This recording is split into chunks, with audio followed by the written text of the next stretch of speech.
Ini rumah sakit tempat saya bekerja, Bapak Ibu semua. Saya bekerja di Rumah Sakit Pondok Indah Puri Indah dan Rumah Sakit Pondok Indah Bintaro Jaya ya. Saat ini Rumah Sakit Pondok Indah Group memiliki 3 branch, yaitu Rumah Sakit Pondok Indah, Rumah Sakit Pondok Indah Puri Indah, dan Pondok Indah Bintaro Jaya.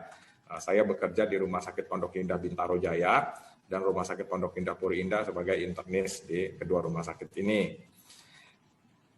Ya, baik. Bapak Ibu yang saya hormati, saya akan mencoba mengulas lebih jauh ya mengenai penularan dan pencegahan. Ini kadang kita juga banyak tahu, tapi banyak mengerti dari medsos gitu ya. Nah, tapi sekarang saya akan coba sharing bagaimana sih sebenarnya penularan dan pencegahan dari COVID-19 ini.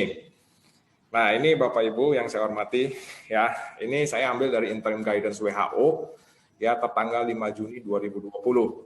Pada interim guidance ini itu didapatkan bahwa COVID-19 sampai saat ini penularannya masih melalui droplet dan kontak.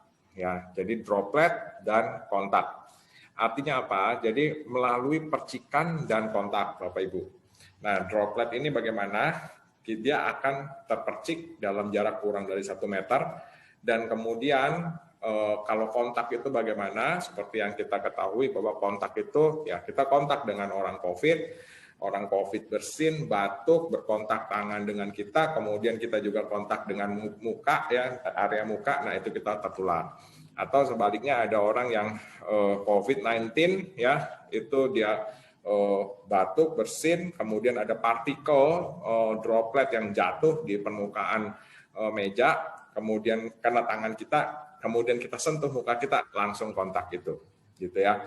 Nah ini sebenarnya statement WHO ini sebenarnya harus menjadi suatu kehati-hatian juga ya. Kita di tengah penggunaan masker, saya sekarang masih lihat banyak penggunaan masker kain ya di komunitas.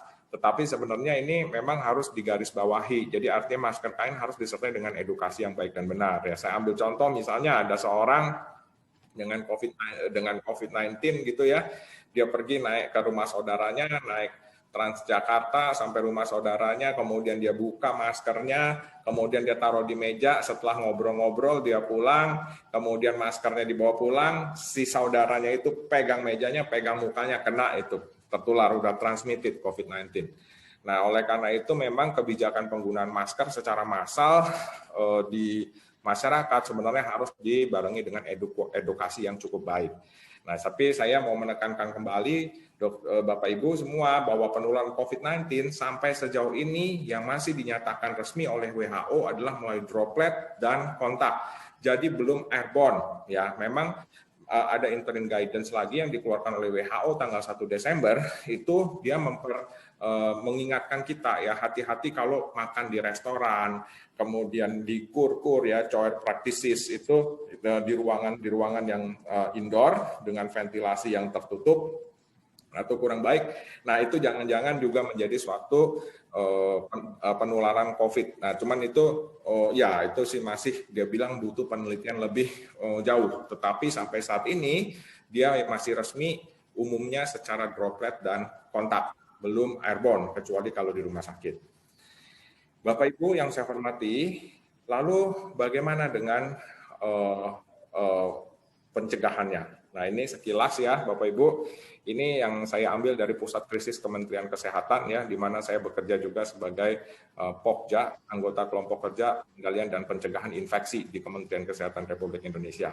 Nah, ini kita ada film beberapa detik ya, mungkin kita bisa saksikan bersama.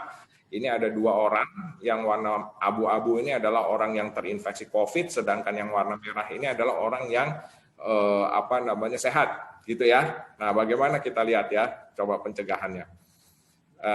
Bagaimana kita lihat dari film ini, hanya beberapa detik ya.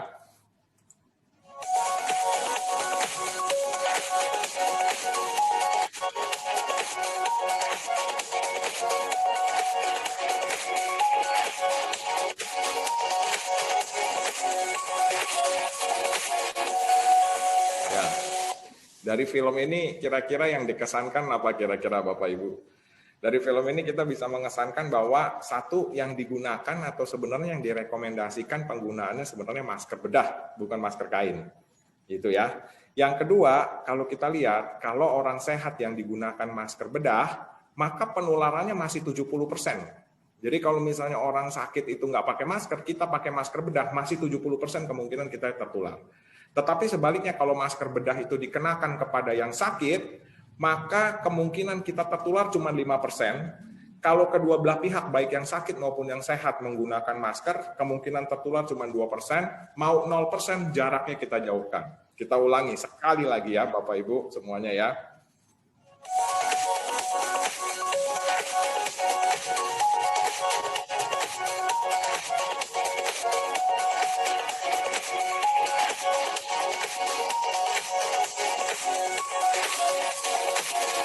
Ya.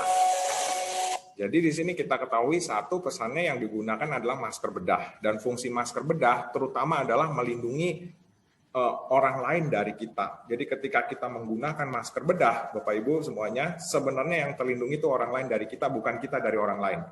Jadi kalau kita juga mau terlindungi dari orang lain di sekitar kita harus pakai masker bedah, gitu ya, itu pesannya, gitu. Nah, jadi jangan sampai timbul false security, artinya kita sudah menggunakan masker, kemudian kita merasa aman, tempel-tempel sama orang lain, salah. Masker bedah yang direkomendasikan hanya masker bedah, itu sebenarnya hanyalah supaya kita tidak menularkan orang lain. Supaya kita tidak tertular orang lain, maka kita harus jaga jarak. Nah, Bapak Ibu yang saya hormati, ini kalau kita lihat ya, ini penelitian sebelum COVID-19 loh.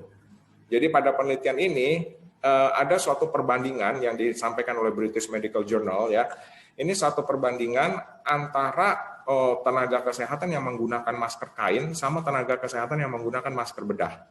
Ternyata tenaga kesehatan yang menggunakan masker kain, moisture retention, reuse of cloth masks, and pool filtration may result in increased risk of infection. Nah, jadi justru kita alih-alih mencegah COVID dengan menggunakan masker kain, justru kita sebenarnya bisa jadi memperkuat kemungkinan transmisi COVID dengan menggunakan masker kain itu. Apalagi kalau itu, terutama kalau itu tidak diedukasikan oleh pihak-pihak yang berwajib bagaimana menggunakan masker kain. Gitu dong. Gitu ya Bapak Ibu ya. Nah, ini memang ada satu pernyataan lagi dari WHO bahwa penggunaan masker juga justru sudah diramalkan oleh mereka menyebabkan timbulnya suatu false security. Orang dekat-dekat dengan orang lain karena merasa aman dapat dia pakai masker. Padahal, nah ini kita bisa baca tulisan yang merah ini, at present there is no direct evidence from studies on COVID-19 and in healthy people in the community on the effectiveness of universal masking of healthy people in community to prevent infection with respiratory viruses including COVID-19. Jadi dia bilang sampai saat ini belum ada evidence yang menyatakan bahwa kita kalau menggunakan masker secara massal memang ternyata COVID-19 itu turun. Belum ada bukti, dok, Bapak Ibu semua, belum ada bukti. Ya ini seperti yang terjadi ya, kita lihat di sini kalau kita pergi ke mall, kita pergi ke pasar, kita pergi ke kantor, secara massal kita menggunakan masker, tetapi ternyata sampai saat ini COVID-19-nya terus naik gitu. Ya. Nah, ini sebenarnya udah diramalkan oleh WHO ya. Di sini juga ya, at present time, the widespread use of masks by healthy people in the community setting is not yet supported by high quality of direct scientific evidence. Jadi sebenarnya dia bilang penggunaan masker secara massal, apakah itu memang bisa menurunkan angka penularan COVID? Belum terbukti secara evidence, secara medis. Begitu. Nah, tetapi yang sebenarnya disarankan penggunaan masker itu adalah untuk orang sakitnya yang dipakai.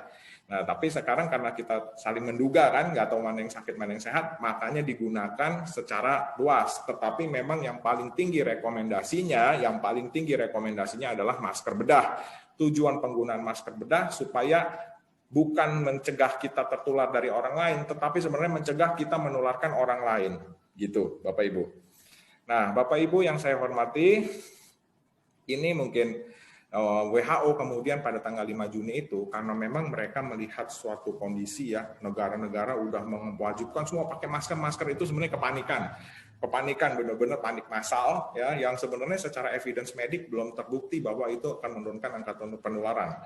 Tapi karena kepanikan itu akhirnya WHO mengakomodasi deh Boleh deh pakai non medis, boleh deh pakai masker bedah, tapi ada standarnya. Jadi ini ada standar materialnya, standar lapisannya Bapak Ibu ya, standar kombinasinya, kemudian bentuknya, coatingnya dan sebagainya. Jadi ada standarnya yang harus diakui oleh AFNOR Group, ini yang dipakai oleh WHO. Jadi sebenarnya kalau kita menggunakan masker, itu masker kain ya yang nggak ada standarnya, nggak tahu dari mana, bahkan yang modis-modis, itu sebenarnya oleh WHO belum dinyatakan sebagai masker yang bisa menurunkan angka transmisi. Tetap dengan jaga jarak walaupun Bapak Ibu sudah menggunakan masker. Kecuali kalau misalnya terpaksa dalam ruangan tertutup, maka yang digunakan adalah masker bedah dua belah pihak, baik kitanya maupun orang lain yang menggunakan. Dua-duanya menggunakan masker bedah. Nah, kapan kita disebut sebagai kontak erat? Ya, ini saya mungkin ambil dari WHO dan CDC. Tergantung dari posisi, durasi, dan dimensi ya Bapak Ibu ya. Posisi itu berada pada jarak kurang dari 1 meter dan berhadapan berkerumun, durasi lebih 15 menit ya, tanpa menggunakan APD yang sesuai rekomendasi, dan dimensi itu di ruang tertutup. Jadi kalau kita berada pada posisi kurang dari 1 meter, pada durasi lebih dari 15 menit, dan dimensi di ruang tertutup, tanpa ventilasi yang baik, dan tidak menggunakan masker, kedua belah pihak, baik kita maupun orang lain, itu kita 100% kena, dan itu dinyatakan kontak erat. Kalau Bapak Ibu berada dalam kondisi seperti ini, harus wajib melakukan tes PCR, gitu. Nah, ini yang kita sebut sebagai high risk contact. Nah, ini mungkin sebagian sudah disampaikan, ya. Dan bagaimana kategori sakit dan sembuh dari Kementerian Kesehatan, ya. Ini Bapak Ibu mungkin sudah pernah disampaikan ya, kasusnya itu ada kasus suspek, probable, dan konfirmasi. Ya, terutama kita di kasus konfirmasi ini memang ada 2 kasus lagi, ini konfirmasi dengan gejala dan konfirmasi tanpa gejala. Kasus konfirmasi dengan gejala atau simptomatik ini dibagi lagi, ada yang gejalanya ringan, ada yang gejalanya berat. Gitu. Nah, jadi kalau misalnya Bapak Ibu termasuk orang yang memiliki kondisi-kondisi ISPA dan sebagainya, dan ada riwayat kontak erat dan sebagainya, ini harus dikategorikan sebagai kasus suspek. Di sini harus dikonfirmasi dengan PCR. Kalau probable itu adalah kasus-kasus yang seperti ini, ya, sudah hampir meyakinkan dengan gambaran klinis meyakinkan COVID-19, tetapi belum ada pemeriksaan laboratorium RT-PCR.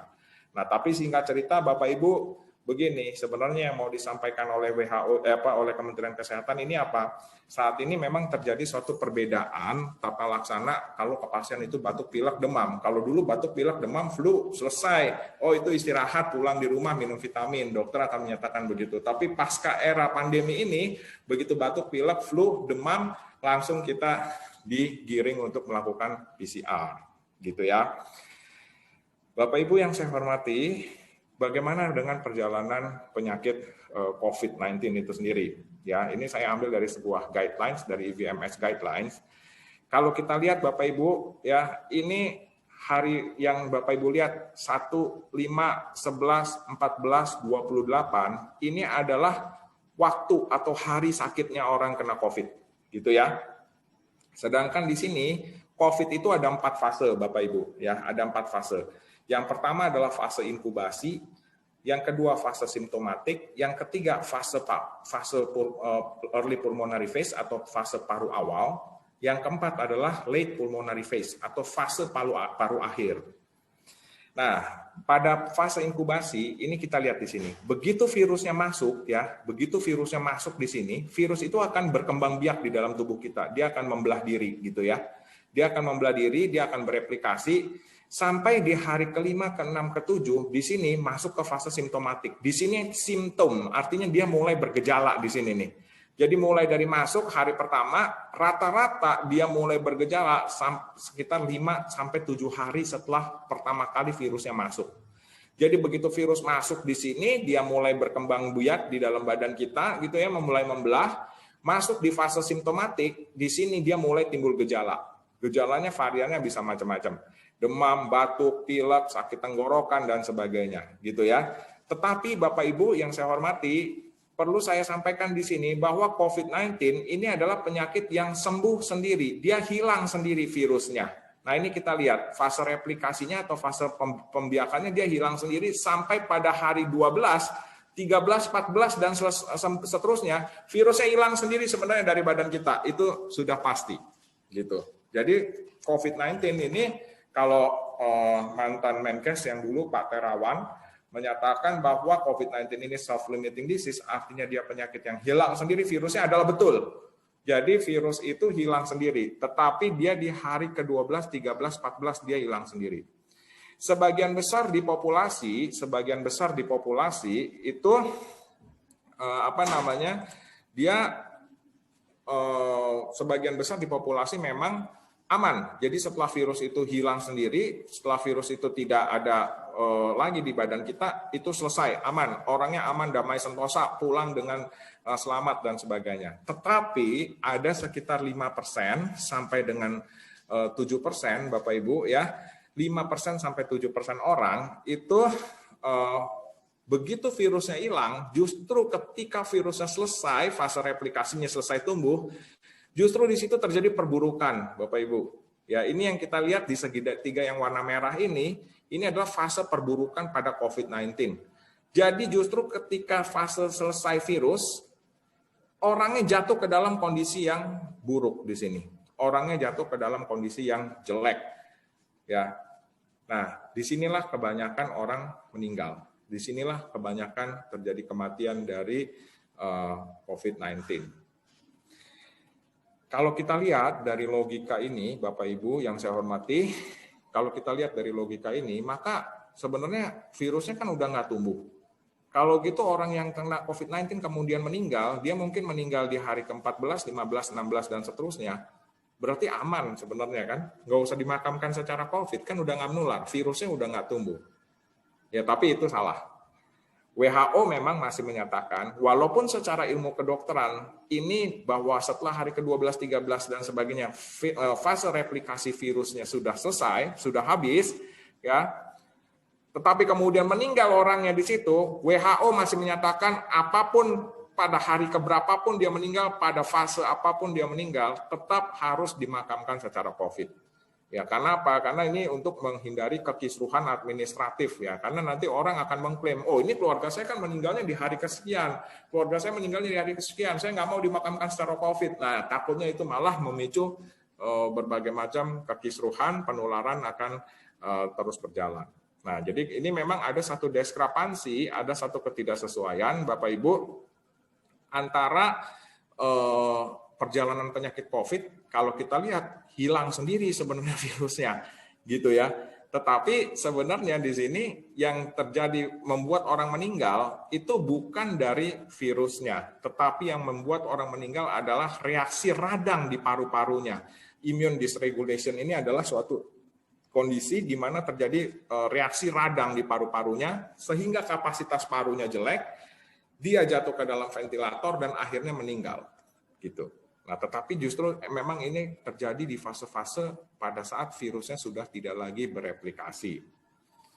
Nah, ini pada saat ini Bapak Ibu, kita lihat garis yang warna hitam ini adalah pemeriksaan antibodinya nih Bu, Bapak Ibu ya.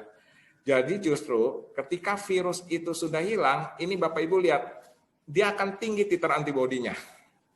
Kenapa? Karena di sini mulai timbul perlawanan dari badan kita. Pada saat timbul perlawanan itu, timbul peradangan di paru-paru, pada saat itu orang jatuh ke dalam kondisi yang jelek. Oleh karena itu biasanya kalau kita hitung, dokter ya di tempat kami, kalau misalnya memang dia jatuhnya di hari ke-11 dan seterusnya, sampai hari ke-28, itu begitu dia masuk di fase ini, yang kita kasih bukan lagi obat antivirus, ya Bapak Ibu ya, yang kita kasih adalah anti-inflamatori. Anti-inflamatori ini anti radang. Jadi pengobatannya itu adalah pengobatan untuk menekan reaksi radang di paru-paru. Gitu. Jadi ini tergantung Bapak Ibu. Sebagian besar sekali lagi setelah virusnya habis, replikasinya selesai, sebagian besar selesai, orang nggak mengalami kondisi apapun, nggak ada komplikasi, tetapi ada sebagian kecil dia muncul kondisi radang yang hebat di paru-parunya ini. Gitu ya. Nah, ini adalah perjalanan dari COVID-19 pada pasien-pasien yang kita rawat. Nah, bagaimana dengan diagnosis dari COVID-19 itu sendiri, Bapak Ibu? Pada COVID-19, gitu ya, pemeriksaan yang memang sekarang ini digunakan dan mungkin memiliki evidence yang paling tinggi itu adalah pemeriksaan swab PCR, gitu ya. Tapi apa itu pemeriksaan swab PCR? Jadi ini seringkali juga misleading di masyarakat kita. Sebab apa? Orang harus PCR-nya negatif, setelah sembuh harus negatif gitu ya. Kalau udah negatif baru diterima lagi di masyarakat. Tapi nanti kita akan lihat ya Bapak Ibu ya, sebenarnya PCR itu apa. Nah, ini adalah satu skema yang saya bikin ya, mengenai kaidah pemeriksaan PCR. Bapak Ibu bisa lihat di sini ada dua jenis lingkaran ya, ada lingkaran yang warna ungu, dan ada lingkaran yang warna kuning.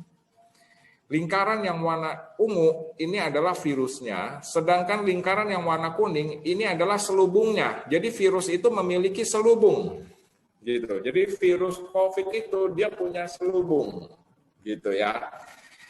Yang sebenarnya membuat kita tertular, yang membuat kita sakit virusnya, tetapi yang membuat kita tertular atau yang membuat kita sakit itu adalah virusnya sebenarnya.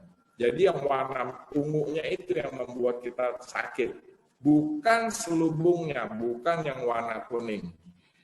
Tetapi Bapak Ibu yang saya hormati, ini kalau kita lihat di sini, PCR itu yang diperiksa sama dia apanya? Apakah virusnya atau selubungnya? PCR swab itu hanya bisa memeriksa selubungnya aja, gitu. Padahal selubung ini bukan suatu substansi yang menularkan, selubung ini bukan suatu substansi yang membuat orang menjadi sakit.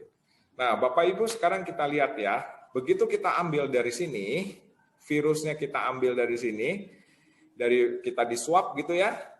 Kemudian kita masuk ke dalam alat. Nah, jadi seperti ini Bapak Ibu. Ini alat PCR kita ya.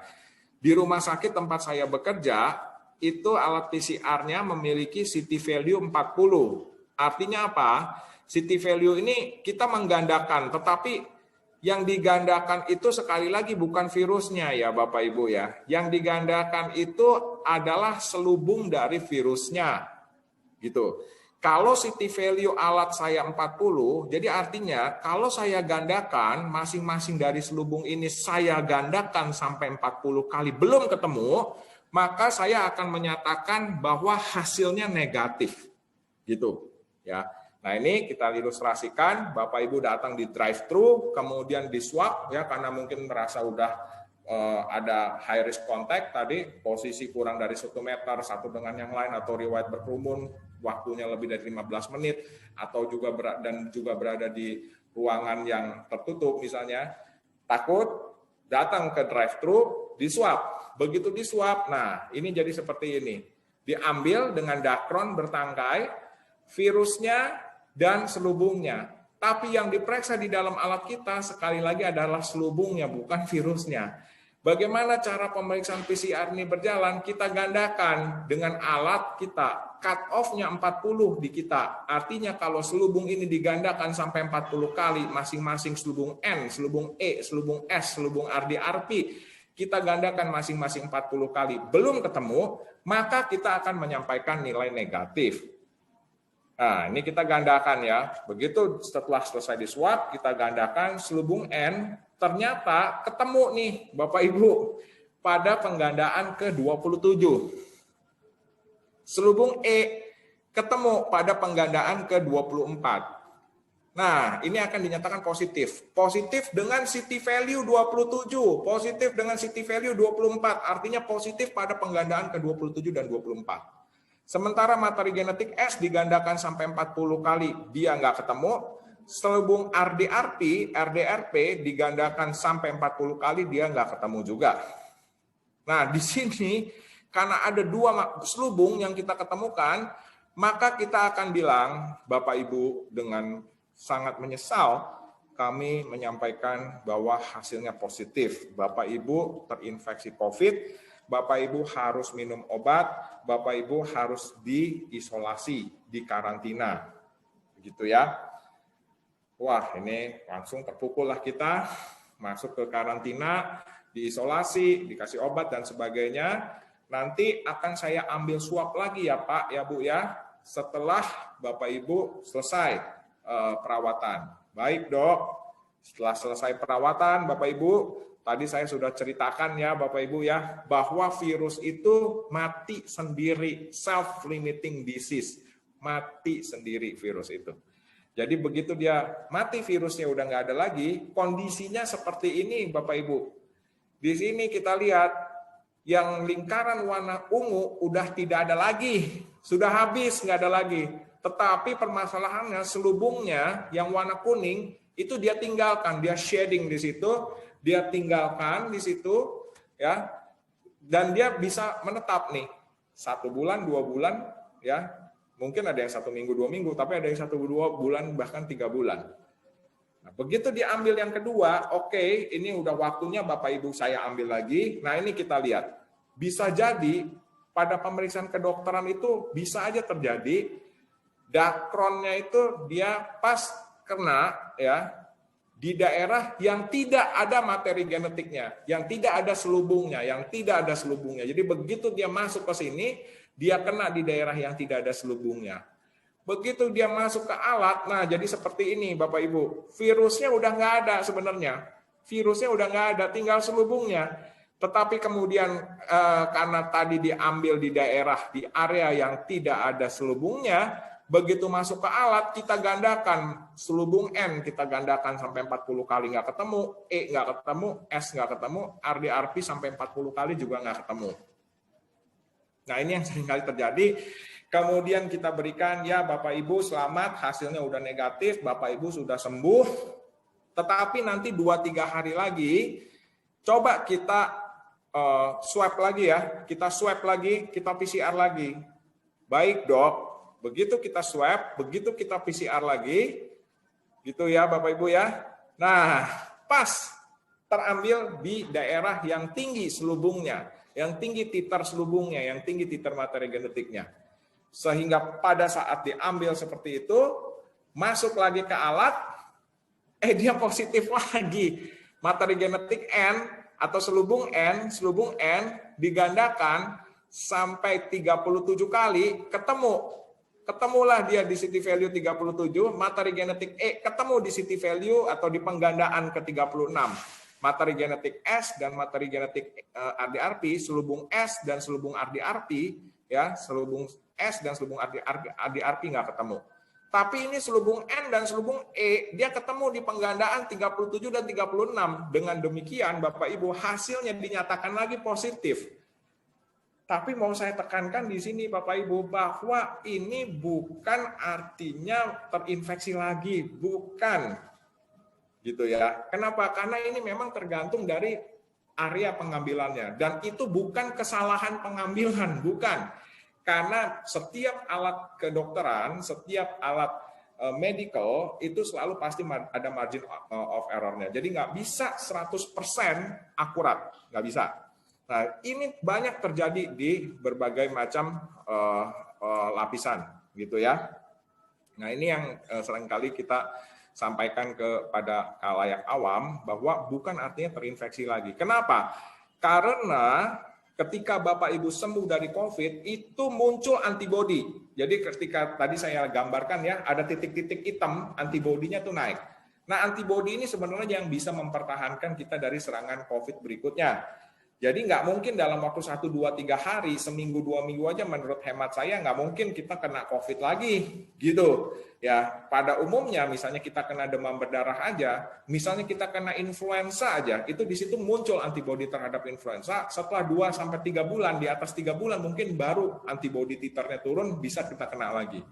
Nah, COVID juga begitu. Tetapi dengan alat PCR, dengan alat swab ini, Bapak Ibu, yang diperiksa itu adalah selubungnya, bukan virusnya, gitu.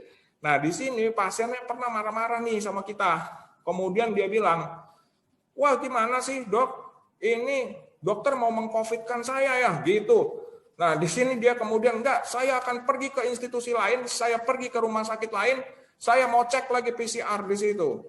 Begitu cek PCR di situ, ternyata apa yang terjadi di institusi tempat dia cek PCR yang kedua, itu ternyata city value cut off-nya 35, di kita kan 40, di mereka 35. Jadi artinya apa? Kalau digandakan sampai 35 kali dia tidak ketemu, maka dia akan diberikan result negatif gitu kan. Sedangkan di tempat kita ketemunya di penggandaan penggandaan selubung di 37 dan 36. Ya tentu di situ dia negatif karena dia sampai 35 kali negatif akan diberikan result negatif. Wah, ini langsung kita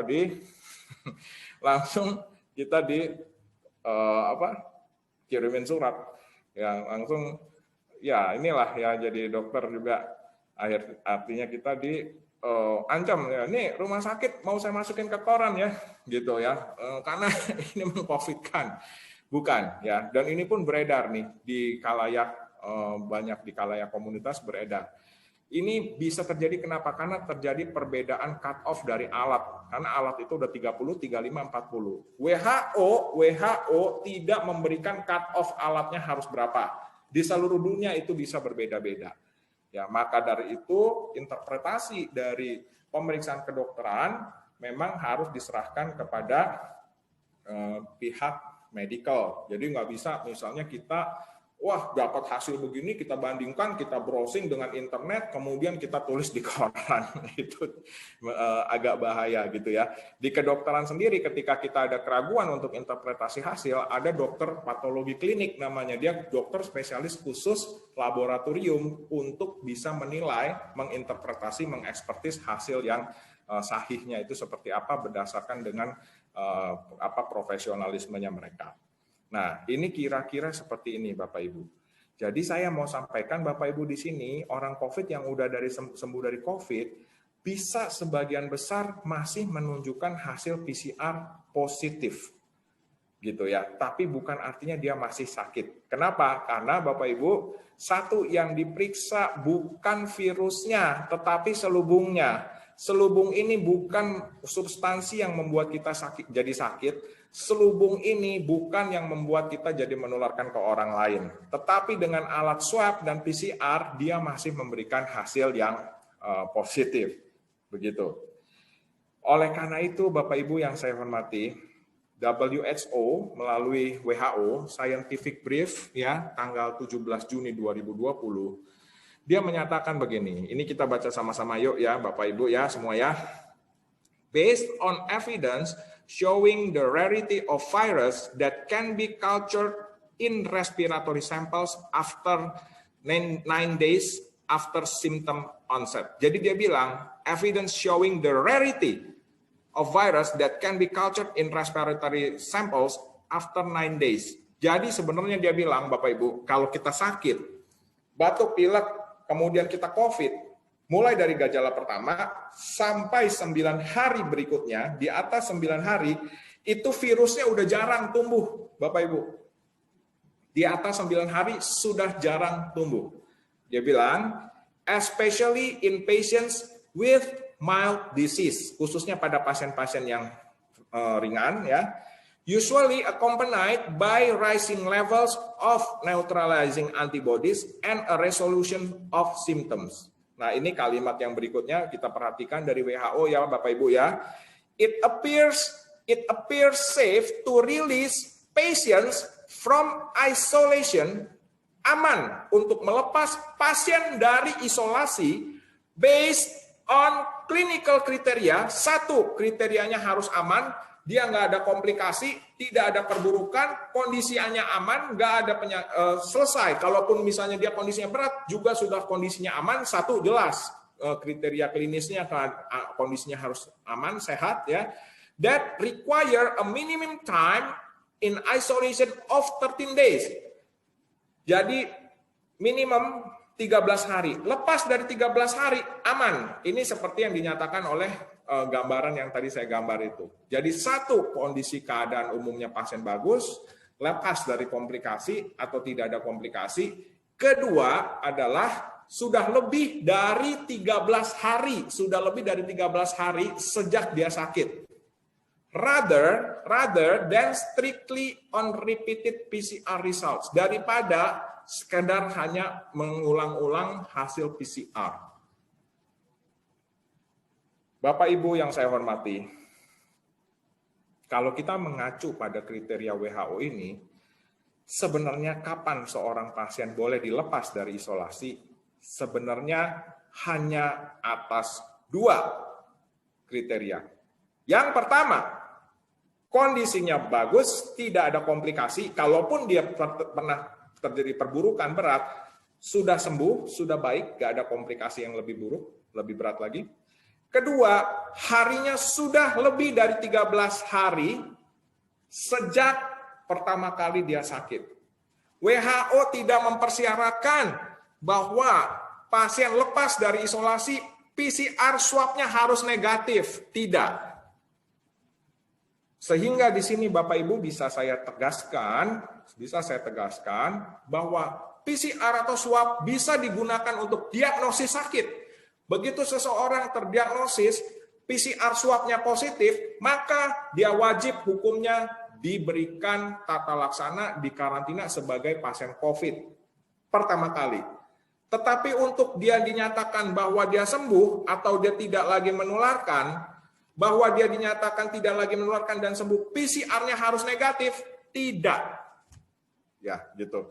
Nah, ini perlu saya tekankan Bapak Ibu karena sudah banyak sekali pengalaman di tempat kami, pasien dikucilkan oleh keluarganya.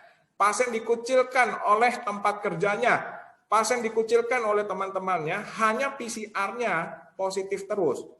Padahal banyak dari teman-teman pasien kita, ya saking seringnya kita merawat pasien, jadi kita jadi bersahabat sama pasien gitu ya. Dan pasien sekarang banyak sekali teman-teman saya, sahabat-sahabat pasien itu pasien-pasien yang mantan COVID gitu ya.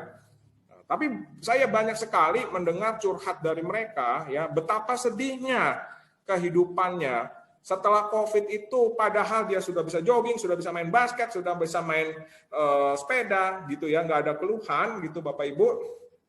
Tetapi dia masih dikucilkan oleh temannya, oleh kantornya nggak boleh masuk, sampai 2 bulan, 3 bulan nggak ada pekerjaan itu dia. Nah ini saya benar-benar prihatin sekali ya. Jadi jangan sampai kita juga mengucilkan orang hanya positif. Begitu dia dirilis dari rumah sakit, itu berarti sudah memenuhi suatu kriteria, dia tidak lagi sakit dan dia tidak lagi menularkan. Ya, jadi itu aman. Bukan harus hasil PCR-nya harus negatif. Gitu ya. Jadi saya mau saya sampaikan di sini Bapak Ibu ya, sekali lagi penularan dari COVID-19 masih berupa droplet dan kontak. Pencegahan atau protokol kesehatan nomor 1, jaga jarak lebih dari 1 meter, hand hygiene ya. Hand hygiene Bapak Ibu udah tahu ya ininya caranya ya. Saya akan demonstrasikan cara hand hygiene yang betul ya. Jembatan keledainya adalah tepung selaci put-put. Ya, tepung selaci put-put Bapak Ibu. Tepung selaci put-put itu apa? Tepung telapak. Ya, ini Bapak Ibu bisa ikutin ya di rumah ya. Tepung selaci put-put. Bapak Ibu bisa gunakan alkohol, bisa gunakan sabun. Nah, kemudian ditaruh di sini tepung. Tepung itu telapak 1, 2, 3, 4. Punggung 1, 2, 3, 4. 1, 2, 3, 4. Tepung telapak 1, 2, 3, 4. Punggung 1, 2, 3, 4. 1, 2, 3, 4. Tepung selaci sela-sela 1, 2, 3, 4. Ya, 1, 2, 3, 4. Mengunci 1, 2, 3, 4. Mengunci 1, 2, 3, 4. Put-put, putar-putar jempol 1, 2, 3, 4. Putar-putar 1, 2, 3, 4. Putar-putar fingertip 1, 2, 3, 4. 1, 2, 3, 4. Telapak, punggung, sela-sela, mengunci, putar-putar, putar-putar, putar-putar, putar-putar. Tepung selaci put-put. Ya, itu adalah yang disampaikan Yang saya sampaikan dengan jembatan keledai tepung selaci put-put itu adalah cuci tangannya para dokter di seluruh dunia seragam, hand hygiene, yang bisa digunakan dan sekarang ini diedukasikan untuk orang awam. Ketiga, jangan menyentuh area wajah, gunakan masker, terbaik masker bedah atau masker medis ya yang warnanya hijau itu atau biru, jaga kondisi tubuh tetap fit, hindari stres. Jadi banyak juga pasien yang datang ke kita bukan karena COVID, tetapi karena takut kena COVID, gitu ya. Nah ini, jadi saya suka banyak menghibur orang karena stresnya, ya. Nah kemudian terapi COVID saat ini belum ada yang jelas ya, mulai dari terapi plasma konvalesen lah, terapi segala macam belum ada ya. Yang ada terapi virusnya pun belum ada, nggak ada obat yang bunuh virus COVID, belum ada. Guru saya sering bilang, kalau kita para dokter itu jangankan bunuh virus influenza aja nggak bisa kok mau bunuh virus COVID. Virus influenza, flu aja itu sembuh sendiri gitu ya Bapak Ibu. COVID apalagi nggak ada obatnya dia. Dan sembuh dan tidak menularkan. Kalau menurut WHO, keadaan klinis pasiennya baik, tidak ada komplikasi, onsetnya lebih dari 13 hari sejak hari pertama sakit, dengan atau tanpa ulang PCR, nggak lagi perlu sebenarnya PCR, gitu ya. Nah ini dari COVID. Nah ini adalah Prof. Didier Pittet, ya. Saya pernah bersama-sama dengan beliau. Beliau ini adalah father of hand hygiene. Jadi beliau ini yang menciptakan cuci tangan tepung selaci put-put, gitu ya. Nah ini ada alcohol based hand rub-nya, ini segede-gede apa ini di belakang saya, gitu ya. Nah inilah Prof. Didier Pittet, beliau dari University of Basel. Ya, saat ini saya juga kemarin sempat hampir bekerja sama dengan muridnya beliau ya, Prof. Sarasudin Satar namanya, untuk kita bikin simplifikasi cuci tangan, dan Indonesia ini merupakan salah satu proyek yang waktu itu ditawarkan pada saya untuk jadi proyek WHO, gitu ya. Nah, kemudian ini waktu kita di Wisma Atlet ya, karena saya bekerja juga sebagai anggota Pokja Pengendalian dan Pencegahan Infeksi di Kementerian Kesehatan Republik Indonesia. Ini kita melatih waktu itu 22 April, semangat ya, ini ada yang dari Lampung, ada yang dari Kalimantan, ada yang dari segala macam penjuru, waktu itu dengan semangat mau mengabdi di Wisma Atlet gitu ya. Ini dengan resiko yang sangat besar. Banyak dari mereka juga yang tertular, ya tenaga medis ya, semua banyak yang tertular ya. Tapi waktu itu saya memberikan suatu arahan bagaimana kita menata laksana COVID dan bagaimana kita melindungi diri dari COVID. Dan ini sedikit bangga ya Bapak Ibu ya, saya menjadi ketua pengendalian dan pencegahan infeksi di Rumah Sakit Pondok Indah Bintaro Jaya. 1 bulan yang lalu saya mendapat award, kita semua mendapat award dari Persi, Perhimpunan Rumah Sakit Seluruh Indonesia, sebagai rumah sakit swasta terbaik se-Indonesia dalam menghadapi pandemi COVID ini. Baik, mungkin itu Bapak Ibu dari saya yang bisa saya sampaikan. Mohon maaf Bapak Ibu apabila selama penyampaian ada hal-hal yang kurang berkenan kepada Bapak Ibu. Tetapi dengan segala ketulusan hati, tentu saya terus mendoakan supaya Bapak Ibu semua selalu dalam kondisi sehat walafiat di era pandemi ini, dan terus tetap bersemangat dalam karya dan pengabdian. Dan kepada seluruh anggota Lion, sekali lagi saya ucapkan terima kasih, tetap semangat dalam pengabdian kepada masyarakat dan sosial. Terima kasih untuk waktu, dan kemudian saya serahkan kembali kepada Lion Hussein selaku moderator acara kita malam hari ini. Terima kasih atas perhatian Bapak Ibu semua. Terima kasih.